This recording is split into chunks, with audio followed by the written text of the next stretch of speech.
And welcome back to the Midday Show. Friday before the weekend, we have some local closings. We're going to talk about the employment shortage. Also, Bucknell made a decision. You are going to have to be fully vaccinated to return to campus next year. Bloomsburg University putting their foot down on fraternities and sororities. And then just some end of the week jibber jabber before you guys start your weekend. Mark, how are you doing today? Well, I got my Johnson & Johnson shot yesterday. So I think starting today, I am immortal.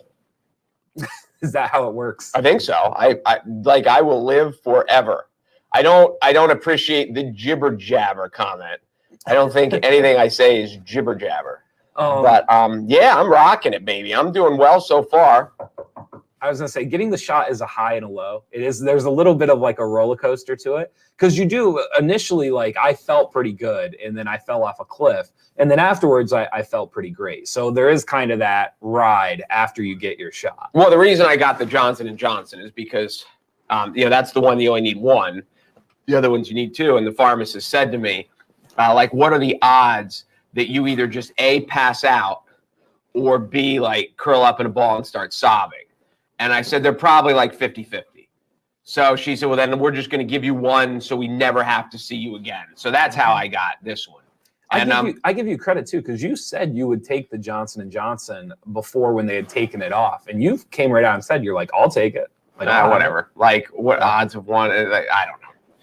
It was worse than 1 in a million. Now, speaking of a million, I am in a lottery now, right? Don't I get like a chance at $1 million, or am I in the wrong state? Only if you live in Kentucky or Ohio. In Pennsylvania, all you get is the threat of not being able to ever remove your mask. So now I am off the line where they're screaming at people. Now I'm no longer being reprimanded. That's basically what I got. And just for the record, like pro mask, I'm all for it. I just don't think it should be used as a threat to whether or not we should be allowed to move on in our lives. But anyway, so no, unfortunately, you're not in a lottery because you do not live in Kentucky or Ohio.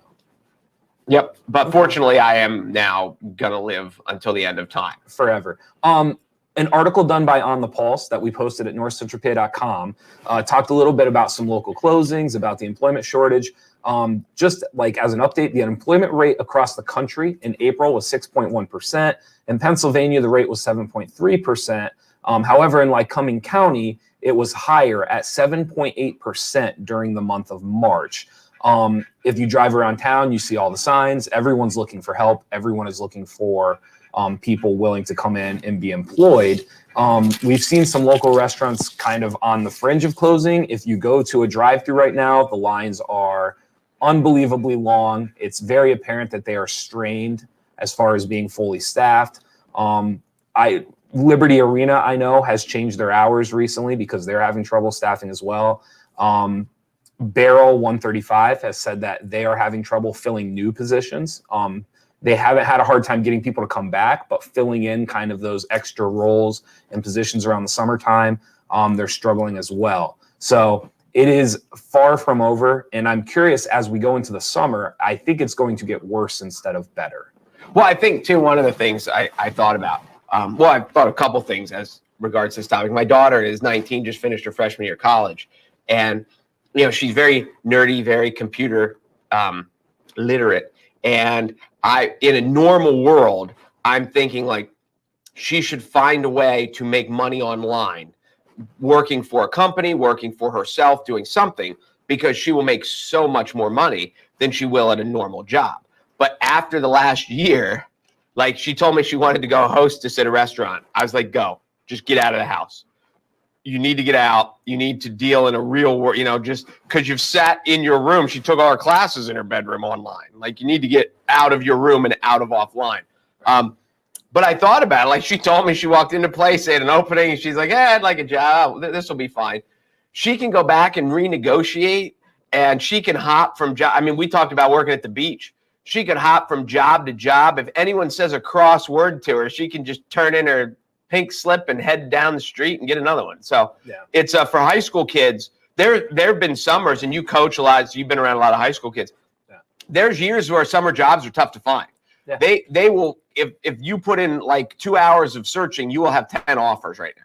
Oh, right away. I do wonder as we go in, because just the universities in our area. So even up north with Mansfield and here Lycoming Penn Tech, and then obviously down further, Bucknell and Bloomsburg and Susquehanna.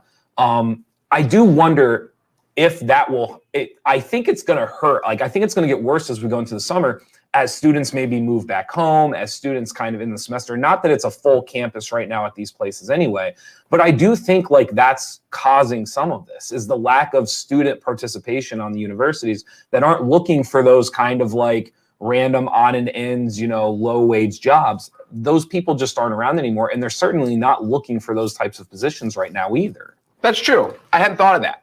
I still blame most of it on unemployment and stimulus. And we will, when history looks back on this, they will never do an unemployment or stimulus like this again. What society and what government needs to look at is, yes, there was a change in the way local culture was going because of COVID, and people were losing their jobs, but they had opportunities to go work somewhere else. And what kind of government did was like, well, if you lost your job that you liked in your industry, we are going to just give you money because we feel sorry for you. Right. Now we've created we're going to see shutdowns. We're going to see productivity way down, and the government will never do that again. They'll be like, hey, life happens. I'm sorry that you lost your job here, but you can walk down the street and get another one. And we're not going to pay you to sit at home when these people need employees too. So that will be one of the long-term effects. It's going to be a hard swing. Like eventually when it all settles in and the unemployment kind of rallies back down, I mean, it's going to swing back hard to where all of a sudden people are going to be, I don't want to say they'll struggle to find jobs, but it's going to be all at once. Like you're going to have a mass exodus back to the workforce at some point. And because there will be more closings as we go on through the summer. Yes. So when they do come back, there will be less opportunities because more places will. So yes, there has to be a point where they start saying, and the media starts saying, like, you need to get a job now because they just won't be this prevalent forever. That swing back is going to be interesting because I don't know how it's not going to just be a flood back to the market. I feel like there's no way to just wean people or just kind of like one by one bring them back. It's going to be kind of like a closed valve situation and it all comes back. That's what I'm guessing. No, I agree. It's going to be interesting. Megan brought up a good point. Not so much to do with the unemployment, but how did you guys miss the blow up about Dunkin Donuts having to figure their lines out? For those Megan, some of us don't spend our whole life in the Dunkin Donuts line. No, but that is cool. No, for those of you who don't know, in Williamsport, Pennsylvania, and I've seen the Dunkin Donuts lines. Hobart posts them sometimes in Shamokin and different areas. Here in Williamsport, the Faxon line for Dunkin Donuts is absolutely out of this world. They recently just came out and said they are going to have to fix it. So there's going to be a road on the back side. I don't know exactly how that will work as far as lanes and as far as exit and entering, but apparently it is official. They're going to have to do something about it.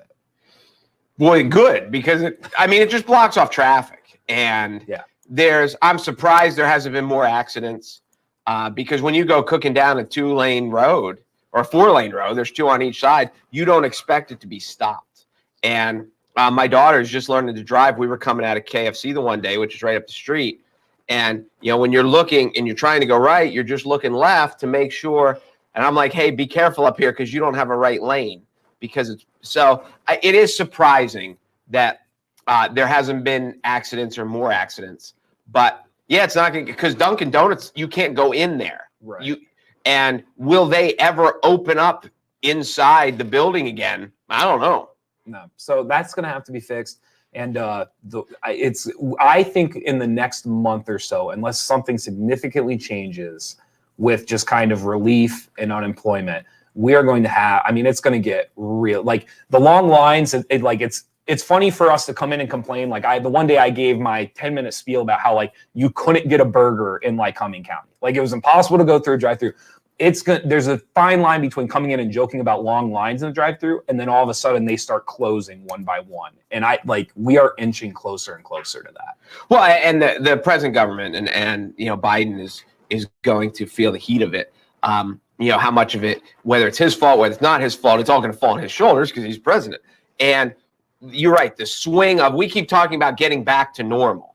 And because of business shutdowns and workforce and for a lot of us, we sit around and, well, if people are milking the unemployment system and they're spending their stimulus checks, like, it doesn't really affect us until it does, because the restaurants are closed, the places are closed, and then we can't get to them. And then when we do need, when we need fast food because we're in a hurry and now the line's 45 minutes, it's really coming back to normal.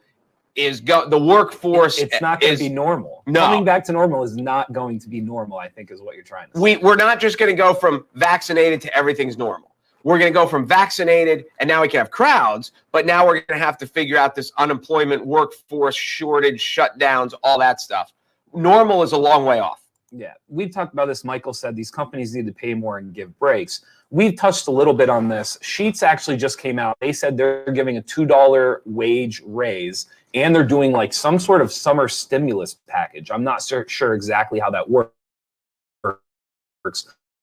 But Sheets just made that announcement. I have heard rumors of like diner cooks getting right now almost $20 an hour, which is well above like your standard diner wage. So I think people are starting to come to grips with it, and they're starting to try to figure out how to balance that line of like keeping your business above water, but also raising your wages so you can be open. Well, one of the things that we talked about a few weeks back was that you're going to see owners who used to sit home and count their money because they could pay people so little to do the job. Now, you start paying diner cooks $20 an hour, you're going to have to see owners that are working the job, whether they're hostessing, whether they're running the cash register or something, because they just can't afford to pay everyone that much money. So they're going to have to take more of the workforce on themselves. So that you're going to see that change too. I think the biggest point that you made there, hands-on business owners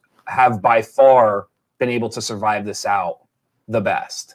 Because it's just the idea, like they're just not paying those extra wages, and the ones that are kind of able to be in the building and they're able to be a part of the day-to-day process of it, they have to be handling it better than others. And you talked about before, what culture is going to be like of jobs, and the hands-on employees obviously have better relationships with their employees, the hands-on owners have better relationships with their employees, because if they had a bad relationship, the employee would have quit. So if the employees work with the owner kind of hand in hand every day, then the owner is more sympathetic, and they're going to try to figure out a way to keep everything afloat, as opposed to some owner that is non-existent. Well, it's funny, in that article with On the Pulse that we had hinted at, Barrel 135 came out right and said, and I don't want to speak for them, but they said like it wasn't that difficult to bring back our loyal employees. Like the employees that have been around, they came back, and I think that says something. Like if you have a good culture, people will come back. I think it's that idea, like they can't find new workers, they can't fill new positions. I think it's going to, even if your culture is great, I don't even know if that's beginning to matter, because you and I agreed that really mattered, but now I've kind of, I don't want to say I've flipped on it. Like it still matters, but it's not helping fill those new positions or the positions of need. It's helping you retain people, but it's still not getting new ones through the door. But I think the ones that are going to survive are the ones that retain. Okay, I agree with that. Another story before we spin the wheel. Bucknell recently just came out. They are requiring each student to be vaccinated prior to entering campus. They have said that it is the easiest way to return to as normal an academic and campus life as possible this fall is to use mass vaccination. They've also said that incoming students are asked to be vaccinated against many diseases that can spread quickly in shared living spaces, and this is not the first one or the first time that they've asked students to be vaccinated before showing up. Opinion? Well, I think immediately people are going to say, well, they're going to, can I say piss off? Am I allowed to say that? They're going to piss off a certain percentage of their student body, and there's no doubt about it. So for 1 year, it's going to be awkward. And they are going to lose students, don't want to get vaccinated. But going forward, for their applicants in the future, there's lots of college-age kids, there's lots of teenagers who are getting vaccinated. So they're like, hey, I'd be happy to go to Bucknell because everybody there's vaccinated, I don't have to worry about it. So yes, just like lots of other things in life, the transition will be awkward. Right. But in the future, this is not going to hurt Bucknell at all. It may help, and I'm sure this won't be the only college that does this. not private college. I don't want to say playing to their crowd, but certainly there's a faction of the students that are attracted to Bucknell that this is like a non-issue. That like this has no effect over whether or not they come to Bucknell or not. As a private institution, I really don't have a real issue with them doing this, just from a private institution standpoint. I do think though, when you're an institution, private or public, and you already have people paying and you already have people that are showing up, that's where I think it gets tricky and where like drawing the line as far as if I'm a student, I'm 3 years in, and I have decided not to get the vaccination, that's where I think the line gets really sketchy. That's where I have a hard time necessarily just taking the side of the institution. Yeah, I get it. It's I just think lots of them, especially the liberal ones, you know. Yeah. So real quick, the 11 PA institutions of higher learning that have mandated this, Bryn Mawr College, which has the Court of America, in case you didn't know, has one of the nicest outdoor basketball courts in the country. I did not know that. Carnegie Mellon University, Dickinson College, Drexel, Haverford, Lehigh, Muhlenberg, Swarthmore, Thomas Jefferson, the University of Pennsylvania, and the University of Sciences, which is located in Philadelphia. Last I looked, there are about 300 colleges across the country that are trying to mandate the vaccination before students return. Again, you said Bucknell, Lehigh, you said. Yes. And the one Ivy League school in Pennsylvania, which is Penn. Correct. So yeah, more will come. Yes. So real quick, colleges already require vaccination, like we had mentioned, for meningitis and other diseases. If not, they already have exemptions. This is not new. I think that'll be the question, and that's a good point, is exemptions. I know that there is an exemption for religious belief, and I believe there's also a medical exemption. So if you have a medical condition that is stopping you from getting the vaccine, you also can get an exemption for that as well. Is there a Bloomsburg exemption if you're from Bloomsburg? I don't think there is a Bloomsburg exemption. Like I said, I think the question here is freedom of choice. Like, you have the freedom of choice whether or not you want to apply to Bucknell, right, whether or not you want to pay Bucknell. That's why I said I think for a year or two, and you kind of hinted at this, there is a line there that's funky. If I came to Bucknell and not that they ever thought a pandemic was coming, not that you ever thought vaccination would be like a main talking point, but if I came to Bucknell and then for 2 or 3 years, I'm 3/4 through my degree, and now all of a sudden you are mandating something to me that I wasn't initially, that to me is the only argument I can see against it, where I understand. I can straddle that fence and see both sides of the argument. And where Bucknell is going to come in, I'm sure, number one, they're going to have an option that the kid can do it virtually and still get their degree. The second thing is, then they're going to say, then transfer to Lehigh. Oh, you can't. Oh, then transfer to Penn. Oh, you can't. You can't. And there's more that are going to come. And so this is, there's going to be, like, can Penn State do this? Because they're a state institution. They have very different rules at Penn State. So maybe those are, but the private ones, there's just going to be more. And it's hard to say, we're covering Bucknell because they're in our region. But it's hard to say that Bucknell's out of line and why are you doing this when they look around and they're like, hey, there's 300 colleges around the country that are doing it, and more will follow. So, yeah.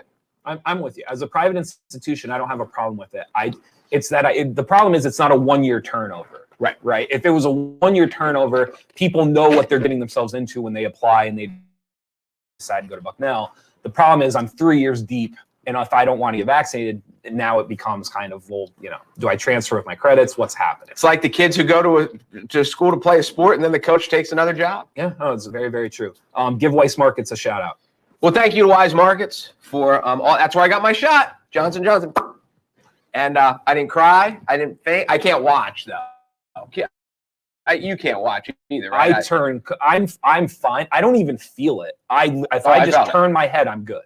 That's what I'm looking at my phone. I told the lady, she's like, just sit. And I was like, I'm going to be fine. I'm just going to scroll through my phone. And then, so thank you to Weis Markets. Stock up for the weekend. It's starting to get warm. All your outdoor stuff, you got to buy, like, things like citronella candles. They have those. Obviously, they have like some outdoor patio equipment and furniture and things like that. And also all the sprays, the tick sprays, the sunscreen, all that stuff you can get there. And if you've lost it from last year, if you're not good, what is the shelf life of like tick spray and sunscreen? Because what happens in my house is you're like, oh my God, you look around, you're like, I need it. Where is it? Then you hope you have some. Does it last forever? How does that work? I think it's fine. I've never had any issues with using like older spray. I mean, we use it till it runs out. But anyway, here's my problem is I use so much, it never sits on the shelf long enough to find out. I go through a bottle when I walk out the door. Well, so it's that time of year that you need all the barbecue stuff. You know, when you buy the packets of mustard and mayonnaise, you know, whatever. And we're getting into the outdoor season. So much comes with that. So you can get all that stuff at Weis Markets, not to mention all your regular pharmacy and food and bakery and all that other stuff. By the way, when we have birthdays here, we go to Weis Markets to get our cakes, and the cakes are delicious. Yeah, and they're healthy too. It's almost like a vegetable. What if I want to win? What if you want to win? Well, you're not going to win because you're a loser. Yeah, I know what you're saying. So just go to the Facebook, join the Midday Show group. The computer will spit out a name. Hopefully it spits out yours. And if so, you're going to win a T-shirt where the T-shirts are almost printed. I know we've been saying this for a while, but we've talked like they're just like everybody else. They're short-staffed and they're busy and they're trying to keep up. So we're like, listen, we're giving these away. We don't want, like, when you can work it in, you can work it in. Our people will understand because they're cool like that. Plus, we're spinning the wheel and we're giving away prizes. We got $25 gift card to Weis. It's $50 and also $100. And we have to Eat and Run Catering, the Moon and Raven, and the Break Room. So I think coming up here in June, we're going to have some new ones, some new exciting things on the wheel. And we are going to get some losers, some prizes here as we go along. But, oops, I'm going the wrong way. Wait, where am I at? How do I get here? This is fantastic. Let's go this way. Here we go. Do you want to know who the winner is? Oh! Jeff, so today's tell me who the winner is. Great. Today's random winner from the Midday Show Facebook group is Kathy Tillotson. I think I know her. You probably do know her. Kathy Tillotson, son's a big fisherman. Really? Yeah. Oh, that's how I know, because I'm a big fisherman. Yeah. Oh, yeah. No, so there we go. Let's see what Kathy's going to win today. Don't ruin this for Kathy. No. Oh, geez. Is that a respin? What's happening? No, I knocked off a monitor. Okay. I hope I'm not buying a new monitor. Let me look. Okay, no, we're good.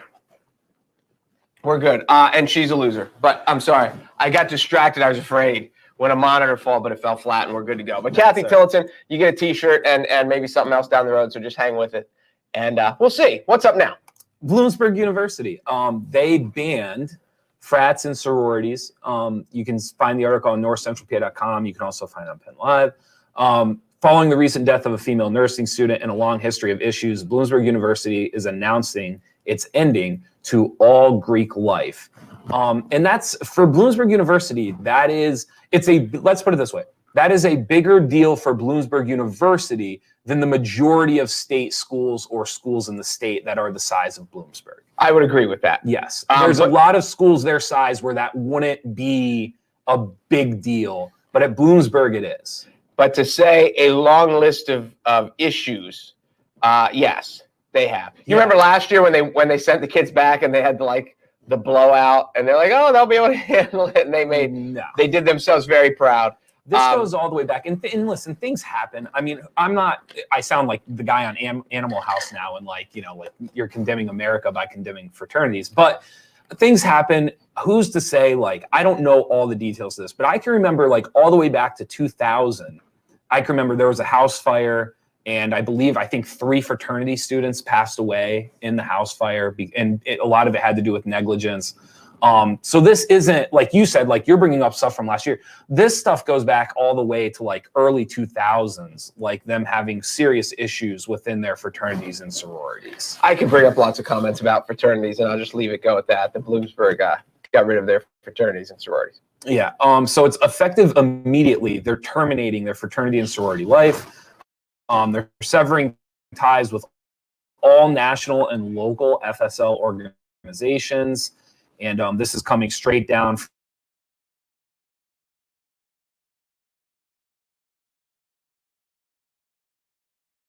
See, they had a fraternity that was disenfranchised or whatever. They had no more legal affiliation with the school. So what they did was they went off campus and they bought, a place, or they rented a place, and the fraternity didn't go away. Now, through time, maybe it has dissipated because they didn't have they were a rogue fraternity. But it's not like next year all these kids that were in these fraternities are going to be like, oh, You know, we have nothing left. Of course they are. They're all going to.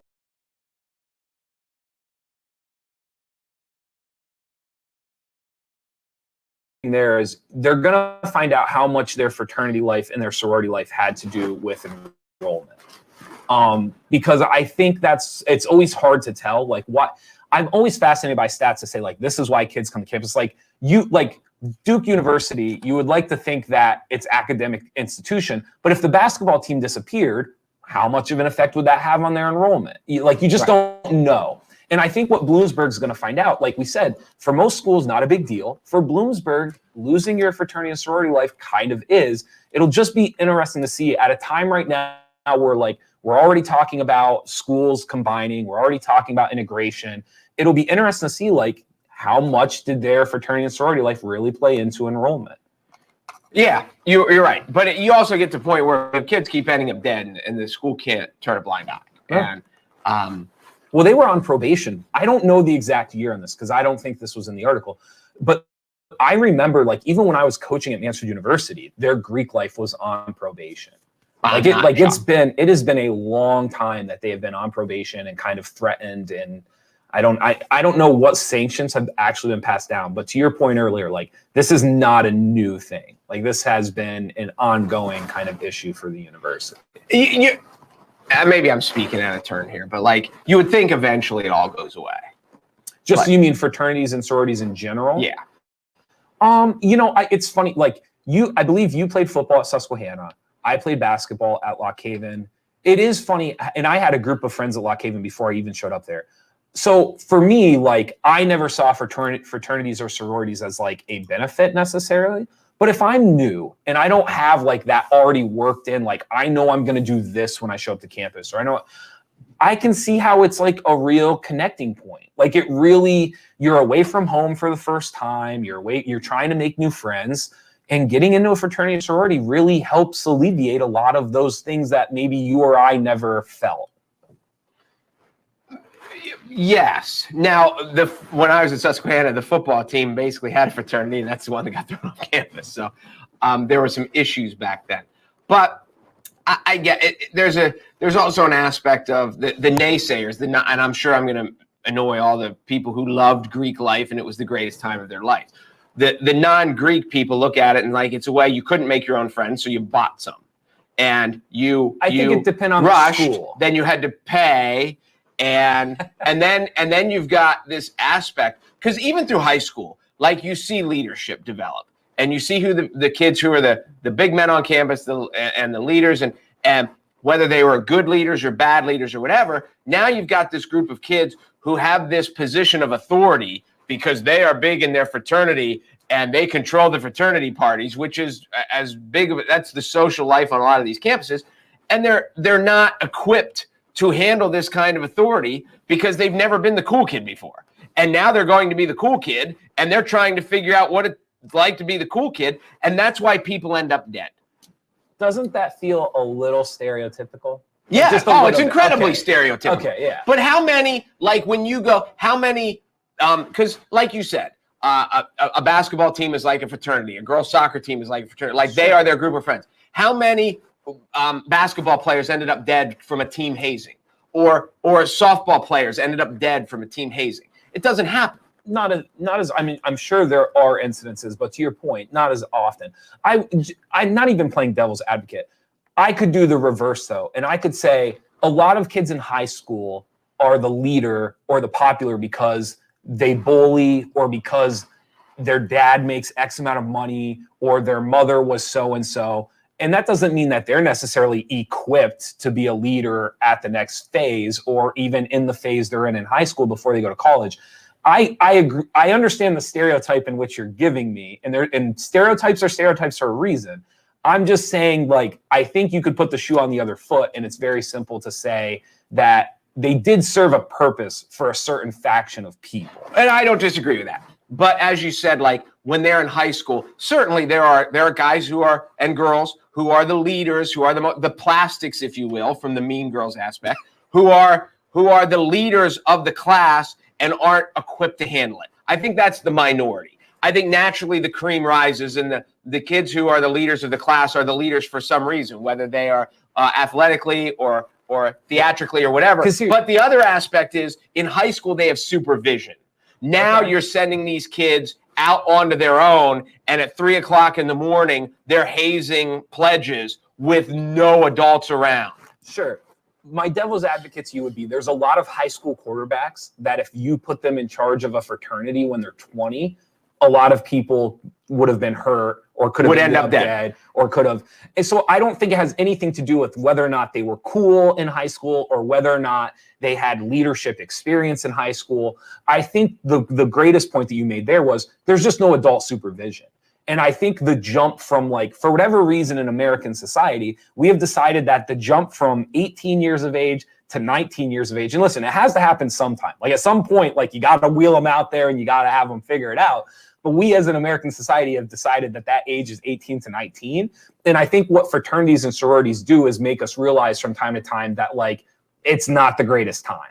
Well, I think too, at least from a boys' side, sororities are a whole different animal, and I can't really, I don't know. But from the boys' side, when you look through at a high school, it is very rare that, like, whoever's the most extreme party or the most extreme, the loudest, whatever, is some kid just looking for attention. It's very, very rare, and it's not never, but it is rare that the best athlete is the biggest partier, at least from my experience.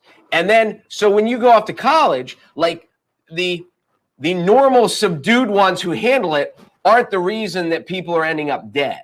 It's the extreme ones who the only way they're still not the coolest guy in the fraternity. They're just in the fraternity. So the way they get attention is to be the most extreme. And that's where people end up dead. So it is the lack of supervision of people who don't have the ability to handle power. The worst case scenario to me for Bloomsburg University, and I'm in no way implying that this is what's going to happen, at least in a fraternity sorority structure, the key word is structure. There's a structure. So yes, there may be parties, and clearly things get out of hand when the wrong people are in charge of them as far as hazing and initiations and things like that. But there is a structure. And the biggest fear for Bloomsburg has to be right now, as you said, what's stopping them? Who's to say they're not going to buy another row of houses and that they're not going to do the same things they did, just now with even more lack of structure and now with even more lack of, like, distinguished honors and things they're maybe aspiring to because I'm just saying, like, that's the worst case scenario for them, is that none of this actually changes. The only difference now is there's less structure to it. The few regulations that they dealt with are now gone. Absolutely. Absolutely. Yeah. And it is going to be more dangerous than it was before. So if you're a party school and all of a sudden I'm trying to think of the best way to say it. You're a party school, like people, in case people don't know, Bloomsburg's a party school. Like let's just throw it out there. Is that fair to say? You said it, I didn't, but okay. I'm not going to argue. Okay. Bloomsburg is a party school, and you can have a negative connotation that, you can have a positive connotation that. I've had great times at Bloomsburg University when I was a student. From what you remember. From what I remember. I will just say this. I don't think that goes away because you get rid of your fraternities and sororities. No. I think there's a culture on the campus, and if they want to try to act as if the fraternity or the sororities are like just the fact that they have the title of fraternity or the title sorority, I don't think that's going to change it. I think there's still that culture there. I don't disagree with that. Yeah, I don't know. I was thinking of this while you were talking, and I don't know where my train of thought was going. There was a time back in maybe the 80s, somebody did a poll, and maybe it's 80s. I don't remember. It might have been Playboy, actually, that ranked the party schools in America. And, like, Slippery Rock was maybe number one. It was ridiculous because they have all these, like, colleges you've heard of. And then Slippery Rock. It's pretty nuts. Now, I've never been there. You played there. Yeah, Slippery Rock. Well, the thing about Slippery Rock is it's kind of in the middle of nowhere. But as opposed to Mansfield. It's yes, but it's different because you're like, Slippery Rock's got to be an hour and a half from Pittsburgh. Okay. Slippery Rock's, it's very unique campus in the sense of, like, this is the difference between Mansfield and Slippery Rock.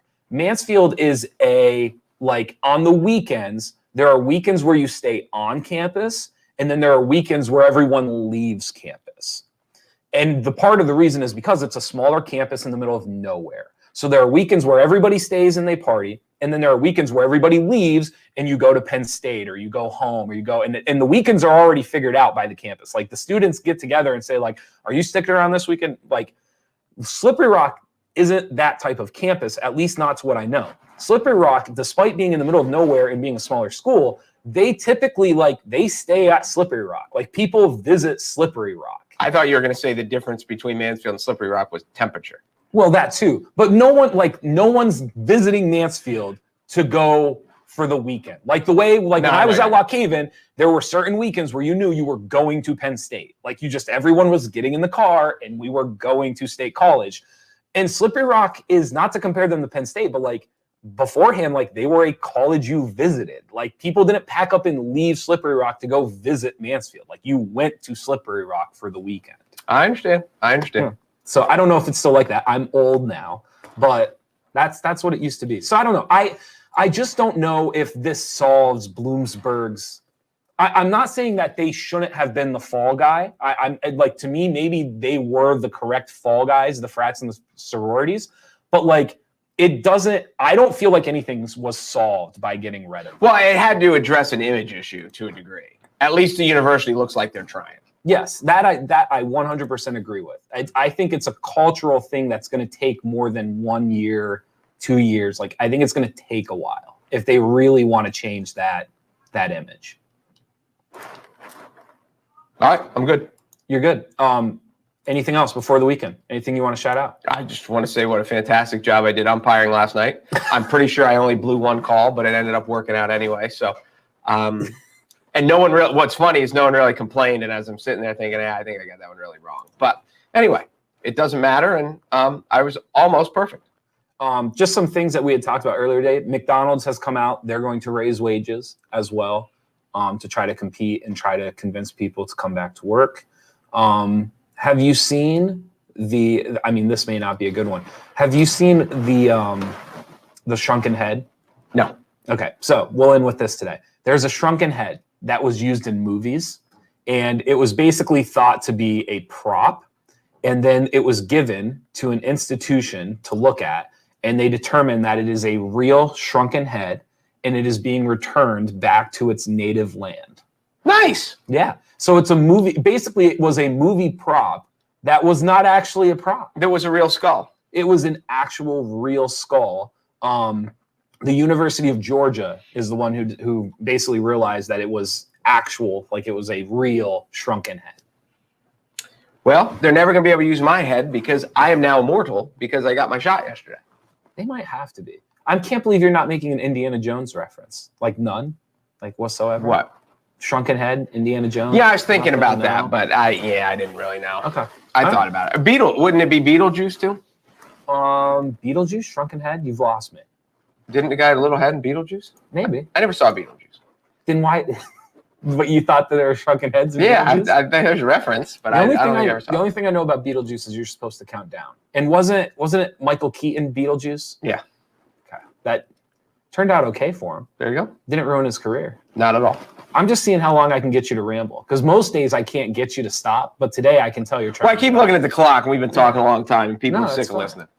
I think the people that are sick of listening have left. I think everyone who's still here wants us to keep going. That's last one. Star Wars. Russia is racing to beat Tom Cruise and NASA to shoot the first movie in space. Wait, what? Yeah. See, you didn't know that, did you? The Russian space agency Roscosmos announced Thursday that it had selected its crew to headline the film, which will be called Challenge. So Tom Cruise is about to lose to the Russians, and this is not a movie. This is real life. So it's like Olympic hockey. A little bit. Little bit. Interesting. Tom Cruise has never done a hockey movie, has he? You know who never loses to the Russians? Who? Rocky Balboa. Rocky Balboa. That's one. I'm really not a Rocky fan. You got to talk me into the Rockies. On the cheese meter, 1 through 10, what is it? On the cheesy meter. The only part of Rocky that's awful is the fact that he never raised his hands above his rib cage. And I think there's one fight where Apollo Creed landed 17 consecutive jabs. It might have been Rocky 2. And it's so absurd that Rocky just blocked every punch with his face. But other than that, they're fantastic. Have you seen, we talked the other week about. Well, and I'll just cut it. Rocky 5 sucked. And I can't watch the end of Rocky 4 when like all the Russian people miraculously, like in the 12th round, started rooting for Rocky against their own guy. Like that was so corny. The end of Rocky 4 and Rocky 5 should never exist. So you're telling me that a movie series with 5 movies, at least 2 of the endings shouldn't exist? First of all, there's 6 movies and then 2 Creed movies. So why? Like okay, 8. but the Creeds are good.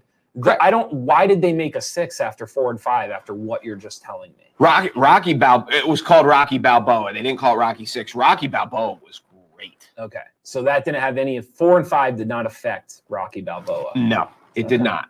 And 4 people like it because he beat the Russian. 4 is good up until the very end, and then you just want to puke all over the screen. William says Rocky 4 ended the Cold War. Yeah, exactly. Because you go to a sporting event, like if Duke is playing Carolina at Carolina, and Carolina's really good, and Duke is this scrappy underdog, and they're hanging around. With 5 minutes to go, all the Carolina fans are like, oh, we really like this Duke team. They're scrappy. They're young. We're going to root for them now. That's how life works. Never. Thank you. I could never do it. I don't think I could cheer for Duke. And the other aspect, didn't he fight for free? He did. And nothing in right. Like, what? And it's believable because no one will accuse Rocky Balboa of being smart. But, like, he should have said, like, how much are you getting for the fight? I didn't even ask. I don't care. That's a good answer. Nothing is dumb. It's dumb. Actually, the more I'm talking about it, well, no, Rocky 4 had some good points. When he killed Apollo, if he dies, he dies. I mean, that was a great scene. Oh, yeah, Rocky 4 had some good points, but it was overrated as a need. All right, you want to do Good Will Hunting real quick before we go? What about it? Just how it's the ending. Tell me what. No one's listening anymore. I want to save this for when people are listening. Lots of people are listening right now. No, tell me why Good Will Hunting, why the ending is the greatest movie of all time. No, I don't want to know why it's the greatest movie of all time. I want to know why the ending works.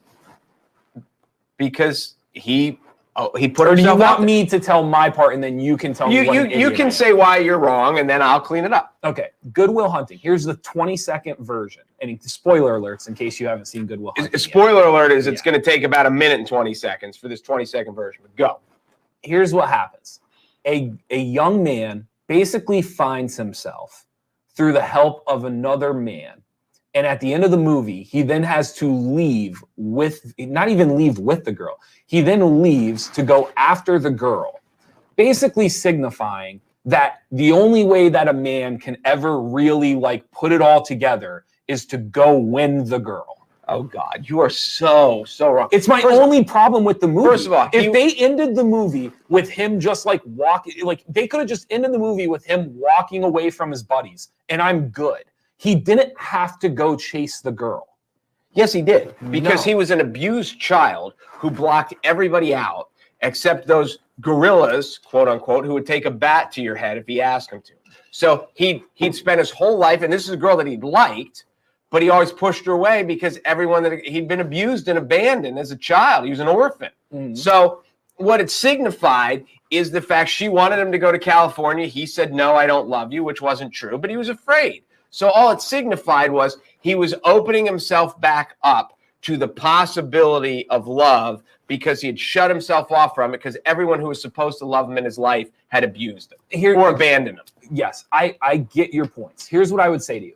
In the whole movie, his relationship with her is the second most important relationship in the movie at best. Correct. Okay, so the main gist of the movie then, I don't need him to end up with her because that is not the most important relationship in the movie. What's the most important relationship? I would argue the two most important relationships in the movie are the one that he has with Robin Williams and the one that he now has with himself, coming to grips with himself. Well, the third most important relationship is the one he actually has with the girl. Thus, it's not that he ends up with the girl. It's that the idea of the movie is that he has to chase her, which is not, it makes no sense. She went to college. Yeah. She didn't go running away. You know what people do when they finish college? They come back. Well, but that doesn't signify that he grew. Yes, it the does. aspect with what the relationship with Robin Williams that is so important is Robin Williams convinced himself to put his cards, put your chips back on the table and let's play. And that's how he signified that he was willing to play again. But there's lots of ways. Okay, but there were lots of ways for him as an individual to play. Give another example. Give a better example. Like whether it was his relationship with himself, with his academia, like actually coming to grips with how smart he is and like what does he want to do with that? Like when you're that talented, what do you do with that talent? To me, that is way more interesting than him chasing after the girl. But the guy's supposed to be the greatest mathematician in the history of time, and the most important thing was him running after the girl? What are we talking about? When he was young, he wasn't abused by a math book. He was abused by people. So it wasn't about his career. It wasn't about him. It was about letting other people in. And he did that already. I already know he did that. Wow. With who? With Robin Williams. But it was different. They had a friendship. They didn't have a love. But that's what it's about. You don't think those two loved each other. There wasn't a love. Like you're telling me right now that like in the total grip of their relationship, that they didn't have a love for each other. No, and now I'm nervous that you're going to profess your love for me right now. Please don't do it. Why couldn't they have loved? Like you're telling me that him and Robin Williams didn't have a relationship in which they loved each other. I tell you, Robin Williams and him were good friends. And good friends don't love each other? It's a very, very different. It's very different. Yes, I'm not saying they were going on dates, but I'm saying that like You're telling me that their relationship wasn't just as critical or more important than any relationship he was about to have with this woman? No, because he'd already proved he could have good friends. Him and Ben Affleck were good friends. No. Yes. No, they weren't. No, they weren't. Ben Affleck was a good friend to him. He wasn't necessarily a good friend to Ben Affleck. Whatever. I'm just telling you. You're wrong. I think you've so if you're writing the script, you're wrong. You're wrong. That's fine. William Cooper agrees with you, just so that people know I'm not a poor sport. When people think Mark is right, I'm more than happy to share it. It's fine. So William Cooper thinks you're right. You didn't notice I was texting under the table. I was William Cooper right there, just to make sure I got one in. Just making sure. I wanted to get the first run on the board. Oh, that makes sense. All right. Everybody have a great weekend. Thank you to Weis Markets. Be sure to go there for all your grocery needs. Thank you for watching the Midday Show. I think I'm going to watch Good Will Hunting tonight. You should. And be sure to check out NorthcentralPa.com for all your local news. Anything else? No, I'm good. All right. I'm Jeff Everett. He's Mark Messina. Thanks for watching the Midday Show on NorthcentralPA.com.